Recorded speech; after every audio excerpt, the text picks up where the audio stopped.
साथियों, क्या आप जानते हैं कि Asiatic lion, Angul, pygmy hogs और लायन टेल मैकाक इसमें क्या समानता है? इसका जवाब है कि ये सब दुनिया में कहीं और नहीं पाए जाते हैं, केवल हमारे देश में ही पाए जाते हैं। वाकई हमारे यहाँ वनस्पति और जीव जंतुओं का एक बहुत ही वाइब्रेंट इकोसिस्टम है और ये वन्य जीव हमारे इतिहास और संस्कृति में रचे बसे हुए हैं। कई जीव जंतु हमारे देवी देवताओं की सवारी के तौर पर भी देखे जाते हैं।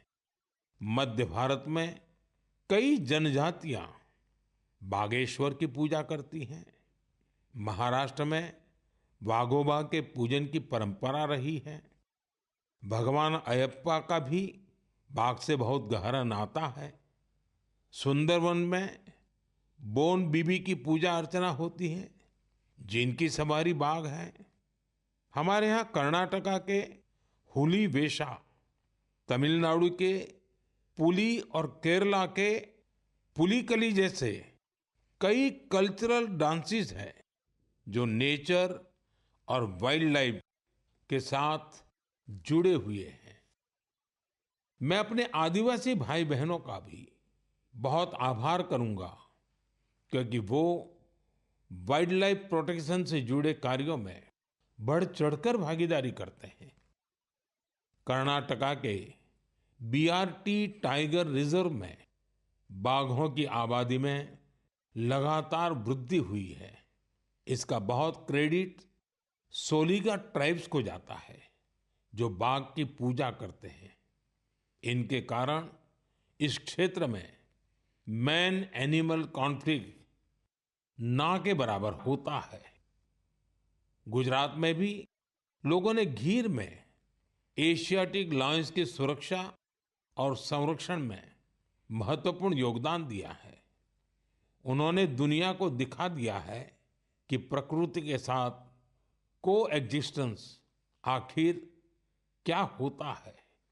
साथियों, इन प्रयासों के कारण ही पिछले कई वर्षों में बाघ, तेंदुए, एशियाटिक लायंस, राइनो और बारहसिंगा की आबादी तेजी से बढ़ी है और भारत में वन्य जीवों की डाइवर्सिटी कितनी खूबसूरत है, ये भी गौर करने लायक है।